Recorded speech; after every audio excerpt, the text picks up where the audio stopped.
Hello, you're watching Monday edition of News Mongolia. Today is September 26th. For our top stories, Mongolia and France to expand cooperation in the education sector. The Minister of Foreign Affairs Battsetseg met with the U.S. Undersecretary for Political Affairs. A man developed 2 hectares with bushes and trees within 15 years. For the news, stay tuned.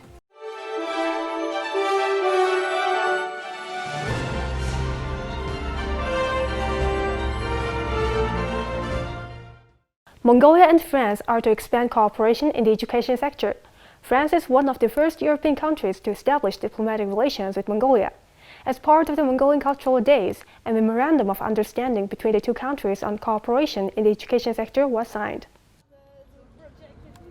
The school complex Michelet in France, with a 160 years history, hosted its first Mongolian students back in 1930. Notably, 4 Mongolian students departed to pursue studies in a Western country. The complex school is famous for its science-based curriculum. Now, after 92 years, the school complex Michelet is renewing its cooperation with Mongolia and officially again opens its doors to Mongolian students.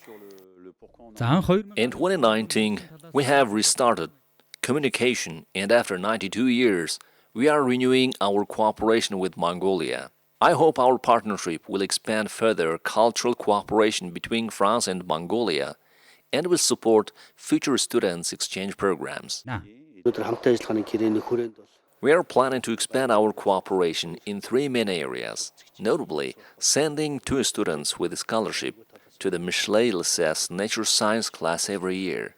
Secondly, student exchange between secondary schools of Mongolia and France. And thirdly, cooperation on improving a studying environment for students. In addition, the National University of Mongolia and the new Sorbonne University in Paris established a cooperation agreement. Sorbonne University ranks around 50th globally. The newly established agreement will support both student and teacher exchange programs, as well as joint research and studies. The Mongolian Cultural Days event was held in Paris and it attracted visitors from France as well as Europe. During the event, visitors learned about Mongolia's cultural heritage and traditions and received information about Mongolian-French relations. Guests visited a Mongolian gear, tried on a traditional Mongolian dish, tasted dried curd snacks and sea buckthorn juice, and had their names written in Mongolian calligraphy. Also, Mongolian Grand Theatre of National Art presented their performance titled Nomad's Legend as part of the Mongolian Cultural Days. France was one of the first European countries to establish diplomatic relations with Mongolia. Mongolia's first diplomatic mission was established in Boulogne-Billancourt, just outside of Paris in 1960. The Mongolian embassy in France also serves as a permanent non-resident mission to Andorra, Spain, Portugal, and Monaco, and the permanent resident mission for UNESCO. A senior citizen of 2 provinces, Irten town, turned 2 hectares of empty land within 15 years into a garden with more than 4,000 bushes and trees. He says that more than half of the bushes are sea buckthorn. Lately, I've changed my irrigation methods so I can protect my harvest from pests and a spider net. In 2017, I harvested around 27 kilograms of berries from just a few bushes. But the environment today is nothing compared to the 1950s. Of course, it's mainly related to human activities which degrade the environment. We should always protect the environment and nature and pay careful attention to its restoration. Thank you for staying with us on MNB World. Now let's take a look at Mongolia's current affairs. On September 20th, on the sidelines of the 77th session of the United Nations General Assembly in New York City, the Minister for Foreign Affairs, Battsetseg, met with Ambassador Victoria Nuland, the United States Undersecretary of State for Political Affairs. The minister expressed her satisfaction with the recent successful organization of the 15th annual bilateral consultations and the first strategic dialogue between the Ministry of Foreign Affairs of Mongolia and the U.S. Department of State in Ulaanbaatar, and noted that Mongolia is committed to further strengthening its strategic partnership with the United States. Undersecretary Victoria Nuland stated that the United States is proud to be Mongolia's 3rd neighbor and close partner and expressed commitment to further expand bilateral relations and cooperation in the spirit of the strategic partnership. During the meeting, both sides emphasized the development and expansion of Mongolia-United States relations in many areas of cooperation and exchanged views on cooperation in the field of renewable energy and the establishment of direct flights between the two countries. The ambassador of Mongolia to the United States, Battsetseg, U.S. Assistant Secretary of State for East Asian and Pacific Affairs, Daniel Crittenbrink, and U.S. Deputy Assistant Secretary of State for Mongolia, Mark Lambert, attended the meeting. Now let's take a look at the currency exchange rates provided by Mongol Bank.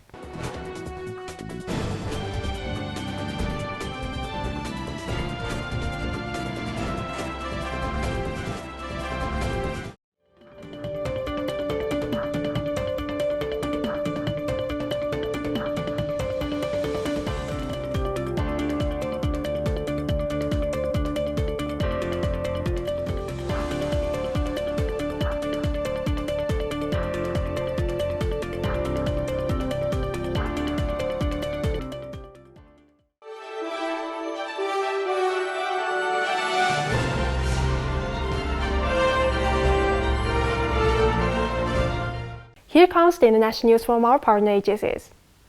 Anti-mobilization protests continued in Moscow on Saturday, with a small group of demonstrators quickly detained by police. More women than men were present, perhaps because some men were issued draft notices after previous arrests, British broadcaster Sky reported. Not far from the demonstration, residents of the Donbass were voting on becoming part of Russia at a polling station in the recently opened embassy of the self-proclaimed Donetsk People's Republic. Kremlin-organized votes in Ukraine's eastern Luhansk and Donetsk regions, as well as Kherson and Zaporozhye in the south, have been declared by Kyiv and the West as a sham. Speaking to Sky News, voters declared their allegiance to Russia, while another accused Britain of being complicit in killing their children by supplying weapons to Ukraine.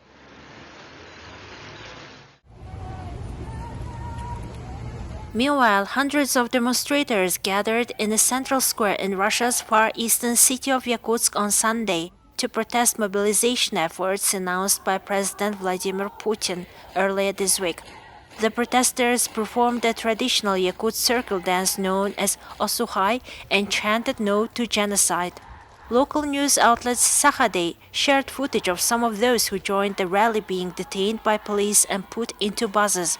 On Saturday, police arrested more than 700 protesters in cities across Russia.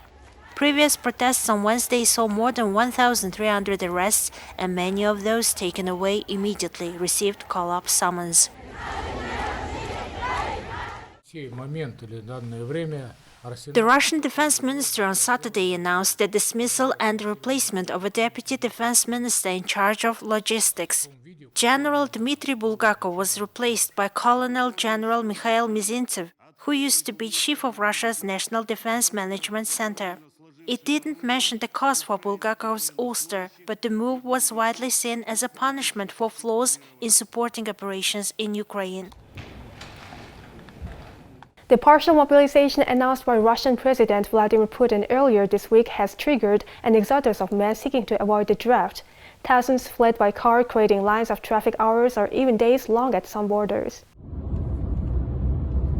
Long queues were seen at the Svetogorsk crossing between Russia and Finland early Sunday. Others bought up cars and high-priced airline tickets out of the country as rumors swirled about pending border closure.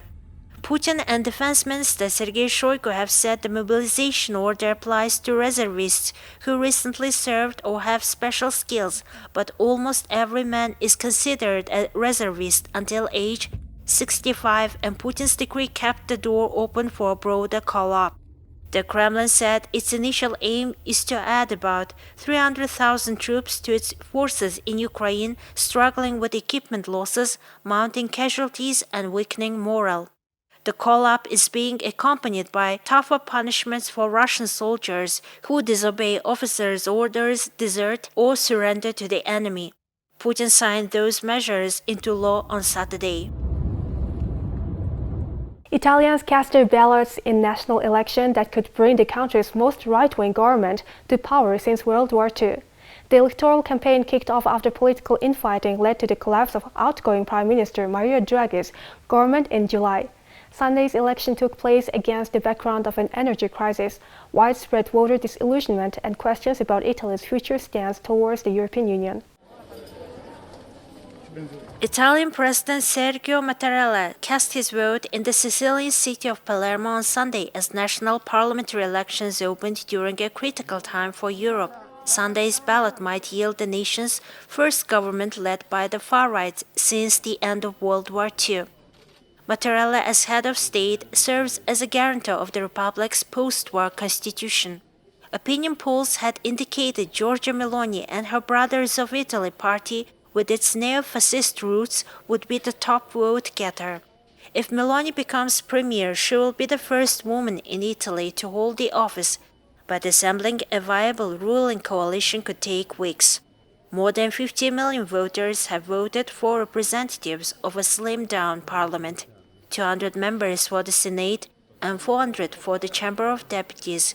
Polls opened at 7 a.m. and closed at 11 p.m. local time.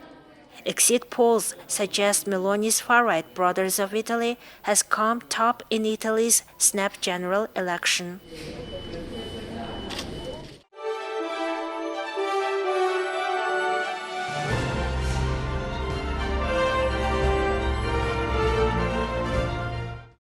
Now let's take a look at our regular feature on sports. Kenya's Elliot Kipchoge broke his own world record, lowering the mark to 2 hours, 1 minute and 9 seconds as he powered to victory at the Berlin Marathon on Sunday. Shaving 30 seconds of the record he set at the same event 4 years ago, Kipchoge set a pace that no one could match over the entire 26.2 miles and secured his 15th career marathon win out of just 17 starts. Ethiopia's Endamlak Beliho and defending champion Aguiye Adola stayed with the 37-year-old for the first half of the race, but dropped away as Kipchoge pressed on for victory and eventually crossed the finish line opposite the Brandenburg Gate alone.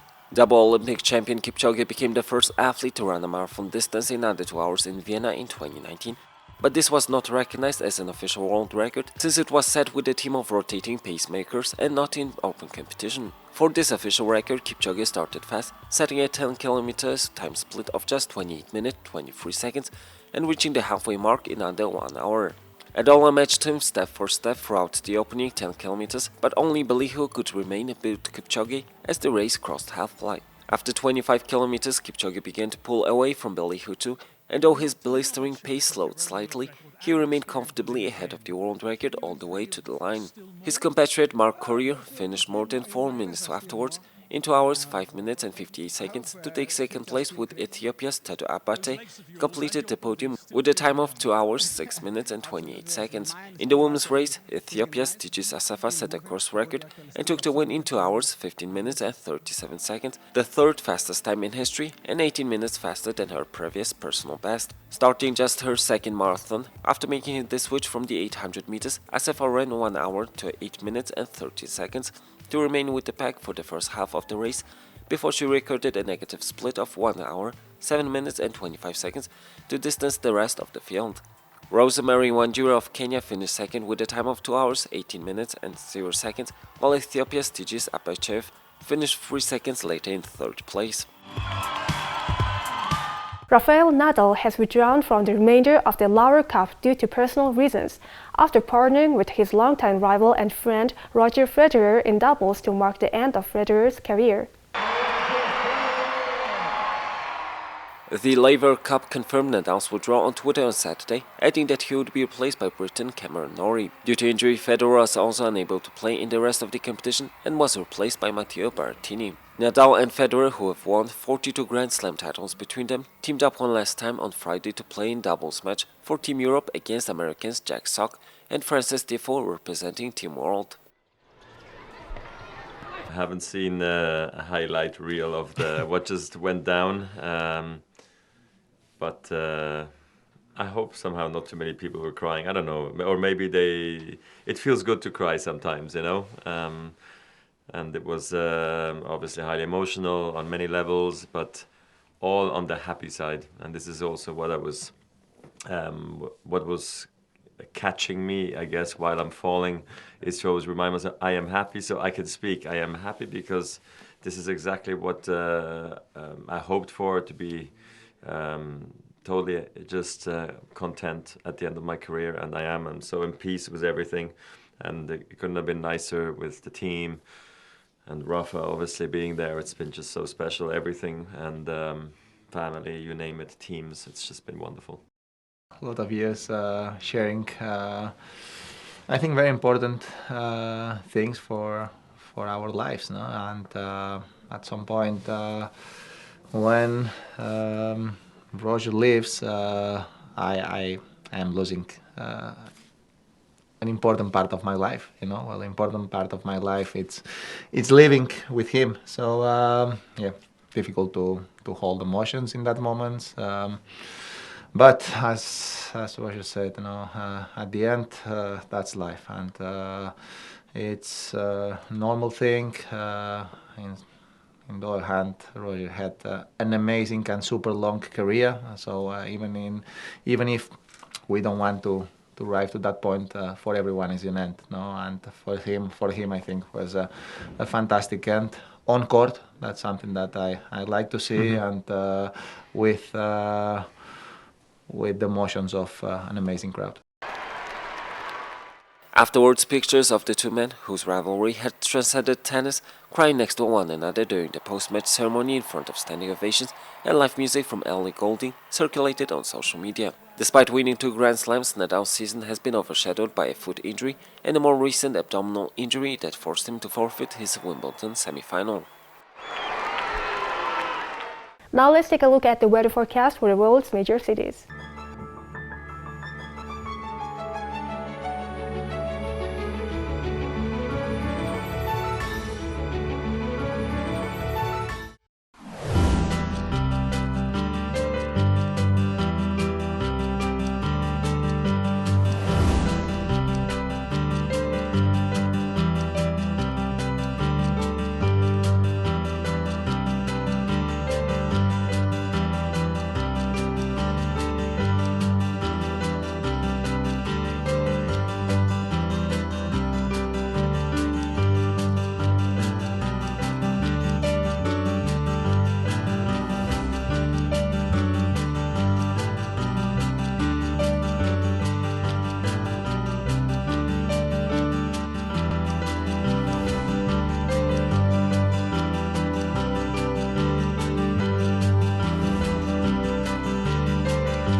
This is it for today. Thank you for staying with us.